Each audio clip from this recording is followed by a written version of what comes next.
Welcome to Sri Lalitha YouTube channel. ఈరోజు వచ్చేసి ఆలుగడ్డ ఉడకబెట్టే కర్రీ చేస్తున్నానండి. ఒక ఉల్లిగడ్డ ఒకటి కట్ చేసుకున్నాను, ఒక 4 పచ్చిమిర్చి. ఆల్రెడీ గిన్నె పెట్టేసి నూనె వేసి ఉల్లిగడ్డ, పచ్చిమిర్చి, తాలింపు గింజలు, వెల్లిపాయ, జీలకర్ర యాడ్ చేశానండి.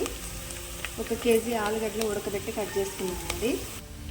ఇవన్నీ ఆలుగడ్డ ముక్కలు ఇలా కట్ చేసుకున్నాను.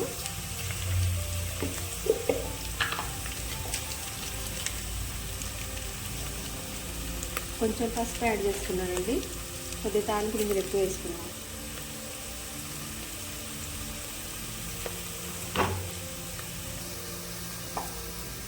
ఆలుగడ్డ ముక్కలు వేసుకున్నానండి.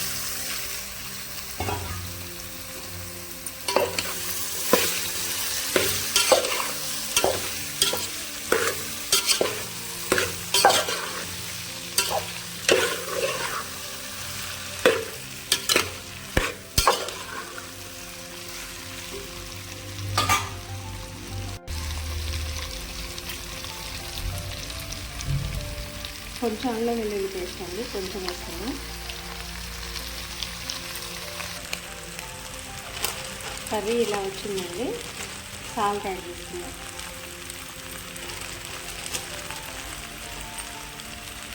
దీనికి కాంబినేషన్గా టమాటా రసం పెట్టానండి. ఆల్రెడీ వీడియో పెట్టా కాబట్టి మళ్ళీ నేను కుకింగ్ వీడియోస్ తీయలేదు.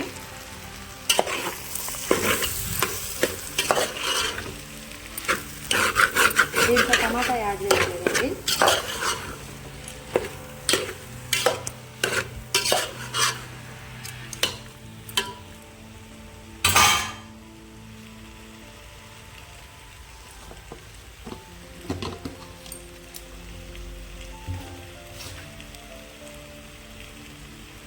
కొంచెం కారం,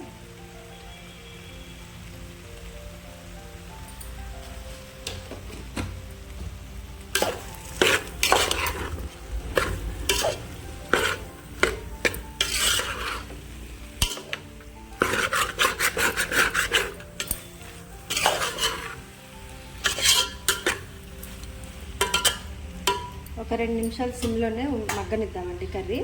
ఆలుగడ్డలు ఉడకబెట్టాం కాబట్టి ఎక్కువ టైం పట్టదనమాట. ఆల్రెడీ 75% ఉడికాయి. ఓన్లీ మనం ముక్కలకి ఉప్పు, కారం, గరం మసాలా పట్టడం వరకే మనం ఉడకనిద్దామండి. టేస్టీ ఆలుగడ్డ కర్రీ రెడీ అండి. దీంట్లో టమాటా యాడ్ చేయలేదండి, ఎందుకంటే పక్కన కాంబినేషన్గా టమాటా రసం పెట్టాను. ఆల్రెడీ ఆ వీడియో అప్లోడ్ చేశా కాబట్టి మళ్ళీ వీడియో తీయలేదండి, బోర్గా ఫీల్ అవుతారని. 1 కేజీ ఆలుగడ్డ ఇంత కర్రీ అయిందండి. ఆలుగడ్డ ముందు కట్ చేసి ఉడకబెట్టానండి. ఉడకబెట్టిన తర్వాత పొట్టు తీసేసి చిన్న ముక్కలుగా కట్ చేసి, ఇక మీకు చూపించిన విధంగా ఉల్లిగడ్డ, పచ్చిమిర్చి, అల్లం వెల్లుల్లి పేస్టు, కరివేపాకు, జీలకర్ర, తాలింపు గింజలు వేసి అవి మొత్తం వేగిన తర్వాత ఆలుగడ్డ వేసానండి. ఆలుగడ్డ ఆల్రెడీ 70% ఉడికింది కాబట్టి మళ్ళీ ఒక 5 నిమిషాలు ఉడికిన తర్వాత ఉప్పు, కారం వేసానండి. గరం మసాలా యాడ్ చేయలేదు. దీనికి కాంబినేషన్గా టమాటా ముక్క మాత్రం కంప్లీట్గా ఉడికిందండి.